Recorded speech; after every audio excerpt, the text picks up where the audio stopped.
Hi friends, welcome back to my channel and welcome to today's video. In today's video, I'm going to be discussing the 26 books for 2026. Basically just 26 books that I very strongly have on my radar for this year. And we're just gonna ignore the fact that my bookshelves are empty, by the way, because I honestly plan on redoing this whole room and switching these shelves like completely out. So once that's all taken care of, this room will look completely different. So for now, we're just gonna ignore the fact that the shelves are empty and talk about the 26 books that I would love to read this year. I also feel like my list is pretty diverse, like it's not very heavy in just one genre. So I'm super excited for all of these books this year.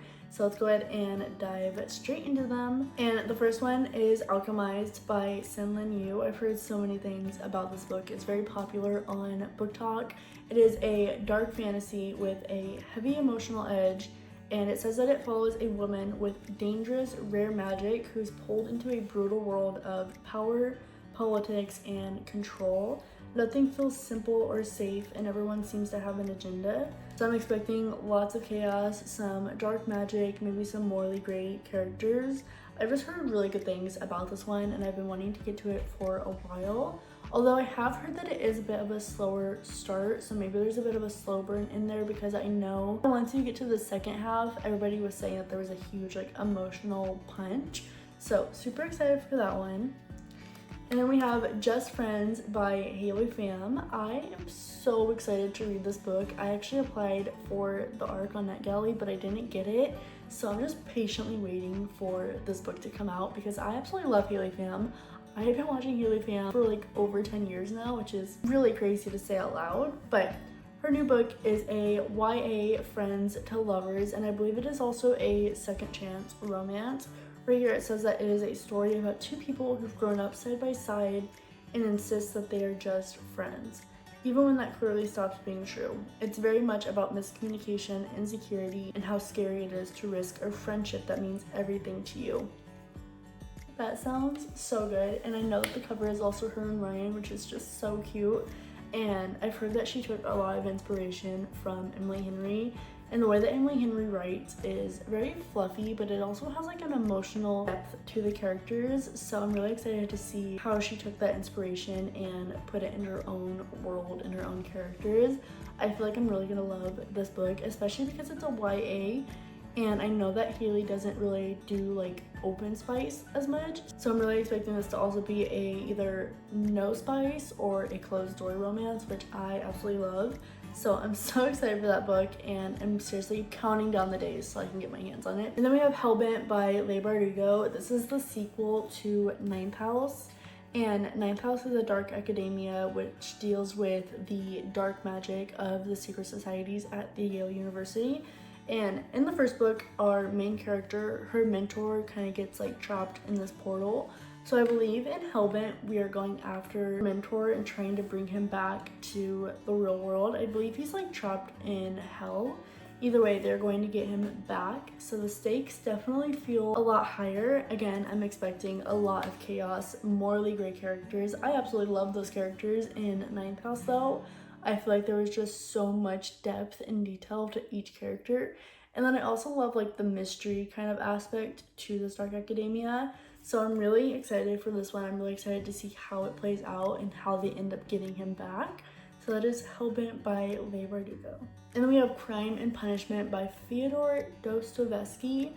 No idea if I said that correctly, probably butchered it, but this is a psychological classic that focuses less on the crime itself and more on what happens after. It says that it's about guilt, morality, and watching someone slowly unravel under the weight of their own thoughts. So I'm really expecting this one to be kind of intense and focus on the experience of the human mind, which I absolutely love that theme and that topic. I've also started The Brothers Karamazov by this author as well. I'm about 10 chapters in. I definitely do want to finish it. It's just a little intimidating because it's kind of a long book, and this is kind of a more intro to difficult classics. So I'm kind of taking my time with that one, but I was really enjoying it. The writing wasn't that hard to understand, and there was definitely a couple things that resonated with me in that first book.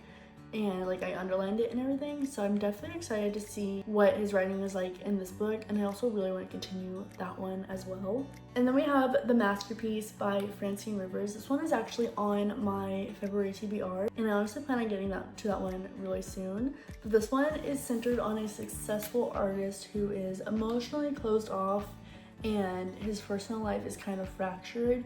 He ends up having to deal with the past. I believe it's like a past relationship. And it says that it explores art, faith, love, and redemption. So I'm expecting this one to be very meaningful, very reflective. I also think it's going to be very character heavy, like very character driven. But I believe he's like basically just confronting a past relationship, kind of like a ghost of his past. So I'm super excited to read that one. I believe it is also a Christian romance, which just sounds really good because I feel like there's going to be little to no spice, which I really prefer. So really excited for that one, and really excited to see what Francine Rivers' writing is like, because I've heard really good things about her writing and like her other books that she's done. And then we have Intermezzo by Sally Rooney. I'm honestly not too sure what this book is about. I've heard really good things about it, and I absolutely love Sally Rooney's writing. But what I could find is that it is focusing on people who are kind of emotionally, romantically, and mentally stuck and are trying to figure out how to move forward without really knowing what they want. It also says that it's very much about miscommunication, intimacy, and the spaces between people. I feel like this one I'm expecting a lot of subtle tension, kind of like with Normal People. There was so much tension, and I feel like there's also going to be a lot of internal conflict, especially with miscommunication. I feel like there's always so much internal conflict between our characters, but I'm really expecting the writing to just be so beautiful because I really enjoy Sally Rooney's writing, and I feel like the way that she writes is really beautiful. I also feel like it's going to be very introspective and just kind of like reflect a lot on the characters. So that is Intermezzo by Sally Rooney. I don't own this one, but I definitely want to pick up a copy of it as well. I know there's like a couple of different copies, and I'm really torn between which one I like more, but I definitely want to get a physical copy of that. And then we have The Friend Zone by Abby Jimenez. I am staying true to my word and saying that 2026 is the year that I dive into Abby Jimenez's world of books. I've heard so many good things about this author. I've heard that she's very similar to Emily Henry's writing as well. This one says that it's a friends to lovers romance, except it doesn't feel fluffy the whole time. It says that it balances humor with real emotional stakes, which I've heard that she does that really well. Like, she always has some emotional tie to her writing and to her characters. And then it says, especially around timing and life not working out the way you would expect. That sounds so good. Like, that is such a good emotional tie to a friends to lovers romance.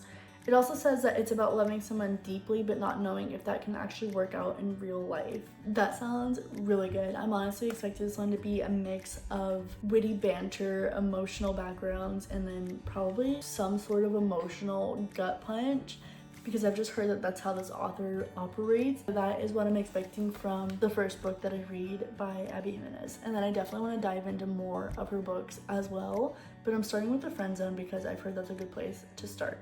And then we have Love on the Brain by Ali Hazelwood. I think this is the only Ali Hazelwood book that I haven't read, except for Mate. I don't think I'm gonna end up picking Mate up because I didn't really enjoy Bride all that much. So Love on the Brain by Ali Hazelwood. It says that this one follows two scientists who have a lot of unresolved tension and misunderstandings, and they're forced to work together. That sounds very Ali Hazelwood. She does the best like academic romances. It also says that it's very banter heavy and fast paced, but it also deals with insecurity, imposter syndrome, and feeling dismissed in your career. Again, that just sounds so good. It sounds so fun and fluffy, but it also sounds like it has that emotional depth and gut punch to it. And I feel like this one's going to be very introspective with the fact that it deals with imposter syndrome. Like, that's something I relate to a lot. And then also insecurity and being dismissed in your career. Those are great topics to mix in with a fluffy romance to kind of just give it some more emotional tie and depth. I'm so excited for this one. Again, I've heard so many good things, and I absolutely love Ali Hazelwood's writing. So that one is Love on the Brain by Ali Hazelwood. And then I have Writers and Lovers by Lily King. Again, another book that I have heard nothing but good things about. It says that this book is about being stuck in that weird stage of life where you're grieving something, broke and unsure of your future, and trying to figure out who you are as an adult. This one's gonna hit really close to home, I feel like. and it says that it focuses a lot on creativity, love, and self-worth. Again, this one is gonna hit so close to home, I can already tell. It also says that the romance is important, but it's really about becoming comfortable with yourself and your choices. That sounds so good. It sounds like it's gonna be so introspective and emotional. And I love when romance like isn't always the main plot. Like romance is kind of the subplot. It kind of sounds like a coming of age novel, but like for your 20s. Like this just sounds so good, and it feels like I'm gonna relate to this book so much. I am so excited for that one. And then we have 1984 by George Orwell. This is one that I feel like everybody needs to read, and it says that it's a book set in a world where everything is monitored, your actions, your thoughts, even your language. It explores how power works, how truth can be manipulated, and what happens when individuality is punished. I'm expecting this book to be very unsettling, very kind of realistic in my opinion compared to like today's world, but I also feel like it's going to be very thought-provoking and definitely more of a read to reflect rather than read to enjoy. So excited, but also kind of nervous for that one. And then another one that I've heard really good things about is East of Eden by John Steinbeck. This one says that it is a generational family story that looks at good versus evil, jealousy, love, and free will. It follows multiple characters over many years and really digs into human nature. I feel like this one is also going to be very thought-provoking, and it might change like the way that I think about like morality and people in general. But I've also heard really good things about it, and it sounds like a really good story, like family story, like fiction book. So I'm really excited for that one. I don't know too much about it except for the fact that it's a generational family story. I also love the fact that we are going to be following multiple characters, and I also love the topic of human nature and just like the topic and like the theme of people following the way that people think. I find it so interesting, and I'm so excited for that book. And then we have The Invisible Life of Addie LaRue. This is a book that I've been wanting to read forever. Like ever since I even started booktok, I have been wanting to pick this book up, and I just have not got around to it. This one says that it follows a woman who lives forever but is cursed to be forgotten by everyone she meets. The story moves across centuries and focuses on loneliness, identity, and what it means to leave a mark on the world. Again, I've heard so many good things about this book. I feel like it's going to be very atmospheric and emotional. It also sounds like very character driven. I don't know if she's like actually invisible or if it's just a metaphor of her being invisible, because everybody that she meets forgets her. So it could be like metaphorical or real. I'm honestly not too sure, but I've heard nothing but good reviews about this book. So I definitely want to get to that one this year. And then we have Galapagos by Kurt Vonnegut. Kurt Vonnegut is a very satirical writer. His writing is honestly really funny to me, and I just enjoy like getting lost in these worlds and this like fiction that he creates. This one is a satirical take on humanity and evolution, and it's told in a very detached, dark, funny way. It also questions whether humans are actually improving or just repeating the same mistakes.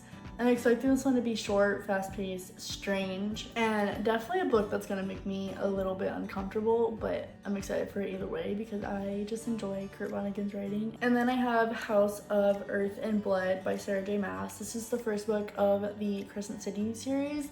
I tried reading this book a couple of years ago, and I think I audiobooked it, and I honestly just completely spaced whatever I either listened to or read. I honestly could not tell you a single thing about that book, so I will be rereading it because I want to continue that series, and I want to finish that series before ACOTAR 6 comes out. But it says that it's a urban fantasy set in a modern city full of magic, danger, and power struggles.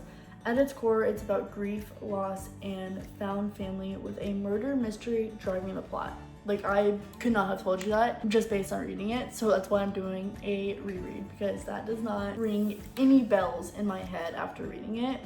It also says that there's a slow burn romance woven in, but it sounds like it's gonna be more of a subplot to the actual like murder mystery and like urban fantasy that's going on. So I'm expecting this one to be very immersive and emotionally intense, but again, I love Sarah J. Maas's writing, so I'm definitely excited to read that series and finish that series before ACOTAR 6 comes out, although the books are kind of long and kind of intimidating. I also do own the audiobook still, so I might try and get very immersed in the audiobook this time, or I might try to just like force myself to read it. It's just such a long book, but either way, I definitely want to read this one this year. And then we have Tomorrow, Tomorrow, and Tomorrow by Gabrielle Zevin. This one says that it follows a creative partnership over decades, showing how friendship, ambition, love, and resentment evolve over time. This is a book that I've heard really good things about, and I've heard that Gabrielle Zevin's writing is just really beautiful, so I definitely want to get to it. It also says that it's about making things together and how success can both connect and divide people. I'm expecting this one to be very human, very emotional, and I don't know if there's any romance in it. I think it's actually more of a fiction. There might be some sort of subplot of romance, I'm just not really sure.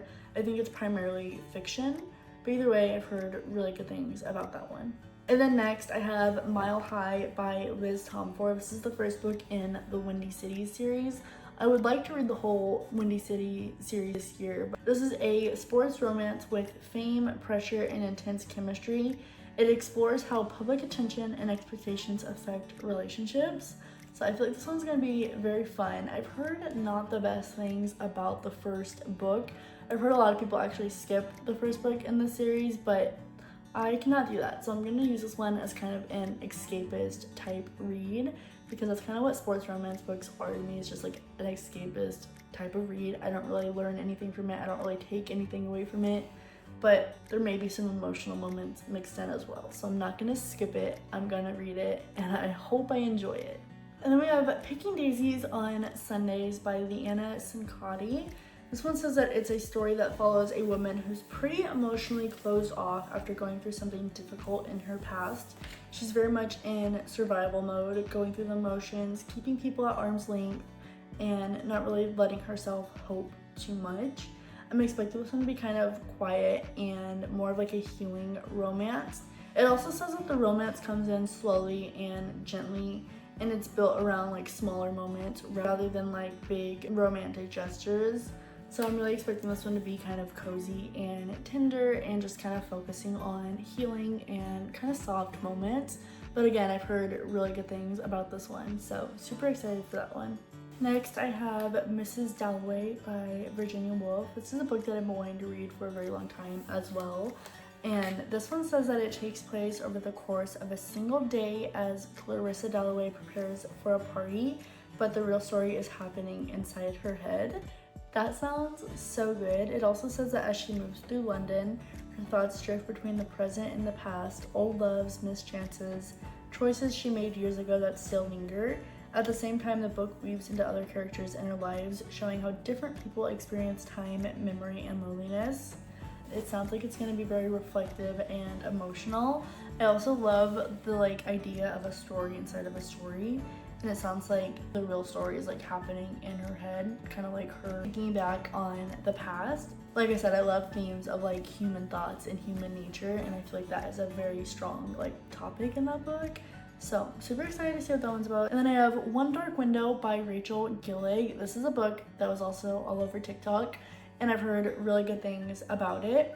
It says that it is set in a cursed kingdom where magic is feared and outlawed. This follows a woman who's hiding a dangerous secret, one that could get her killed if discovered.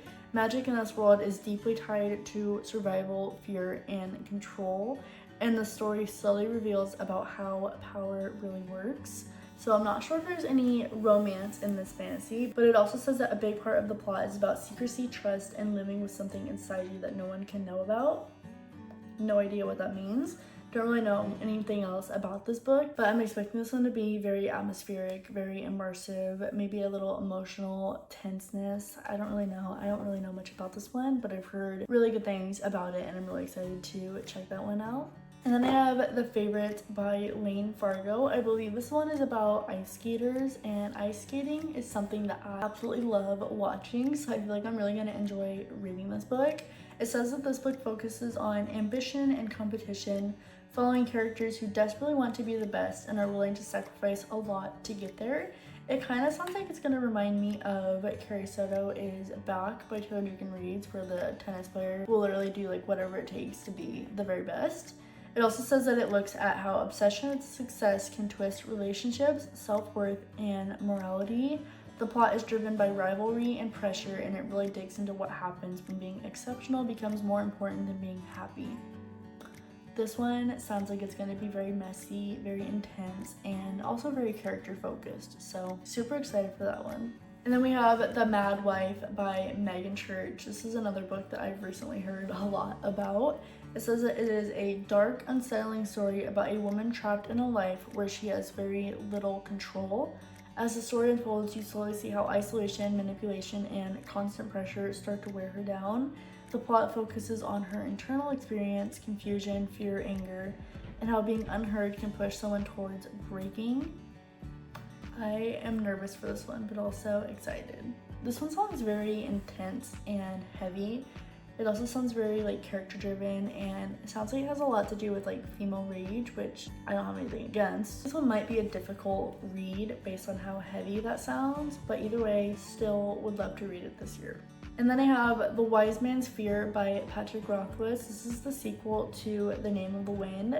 I read that book last year and I absolutely fell in love with the writing style. The way that he wrote that story was in a framed narrative where he was telling the story of his past to a journalist that he kind of trusted, and the story that he was telling was so immersive and so like alive that you really forget that he's even telling the story. The present timeline kind of like completely disappears while you're reading about the story that he's telling.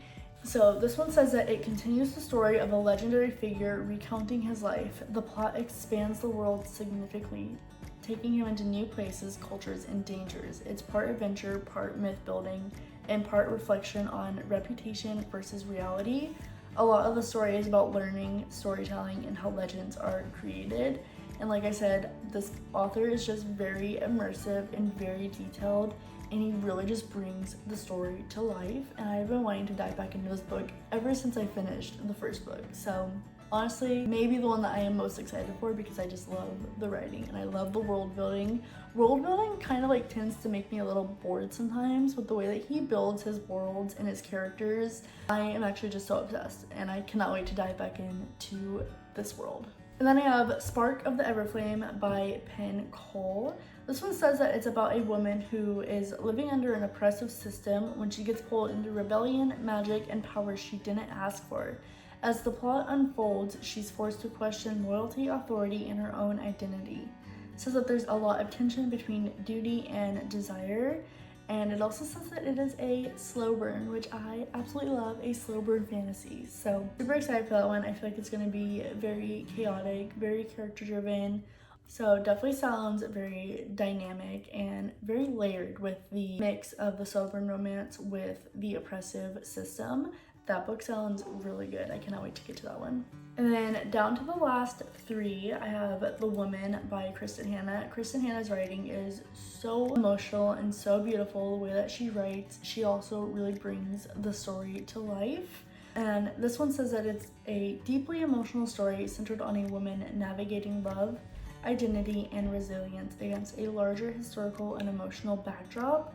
I'm not too sure what the historical backdrop is. It doesn't really say right here, but it also says that the plot follows her personal journey, how she survives loss, finds strength, and redefines herself when life doesn't go as planned. I feel like this book is going to be life-changing. I've heard so many good things about it. Like, I've never heard a negative review about it.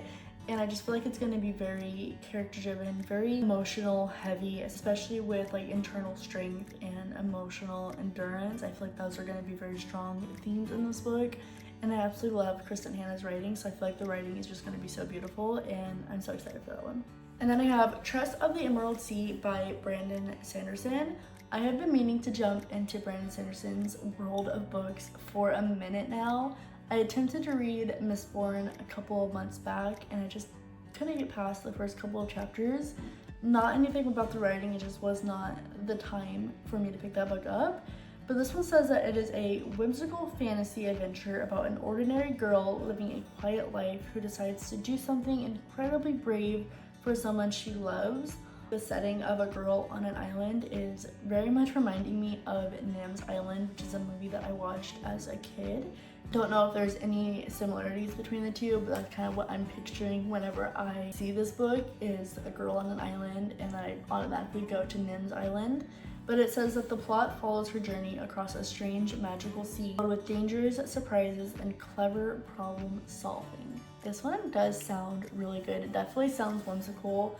It also sounds very lighthearted and focusing on more courage and adventure. Also sounds very much like a fairy tale, so I'm really excited for that one. And I definitely want to read more of Brandon Sanderson's work, and I definitely think this might be a good place to start because I am always down for a whimsical fantasy. So that is Trust of the Immortality by Brandon Sanderson. And then the last book on my 26 books list is Fake Skating by Lynn Painter. I absolutely love Lynn Painter. She is one of my favorite YA authors. This one says that it is centered on fake dating, which is one of my favorite tropes. And it's set in the world of figure skating, which I love figure skating. And then it says that the main character agrees to pretend to date someone for practical reasons, but as they spend more time together, training, competing, and being around each other constantly, the lines start to blur. That sounds so good. Like, I want to read this immediately. It also says that the plot is driven by forced proximity, growing attraction, and emotional denial. This one sounds like it's going to be very fun, very flirty, and honestly very easy to fly through because I feel like Lynn Painter's writing is just so easy to fly through, and that just sounds really good. It sounds like everything that I love. We have fake dating, forced proximity, figure skating, like, sign me up. And it's a YA, so it's gonna be a clean romance, which is one of my favorite types of romances. So super excited for that one and super excited to be back in a Lynn Painter book. But either way, those are the 26 books that I very strongly have on my radar for 2026. Last year, I did not read all of the books that I had on my radar for the 25 books in 2025. I am hoping and praying that this year I can read all 26 of these books. I really don't see why I can't. I just need to prioritize it a little more than I did last year. Last year I read a lot based on vibes and just like whatever I was feeling. This year I definitely want to focus more on getting my physical TBR down, which a lot of these are on my physical TBR. There are some that aren't or that aren't out yet. But one of my biggest goals this year is definitely getting my physical TBR down a lot. So I feel like if I prioritize reading these 26 books and then also prioritizing my monthly TBRs, I should have no issue finishing this list as well as getting my physical TBR down, because right now it's getting out of hand and it's also very overwhelming. Like, I really just want to get to a point where I can have like maybe 10 books max on my TBR. Although I do love the look of a full TBR cart, like so many options.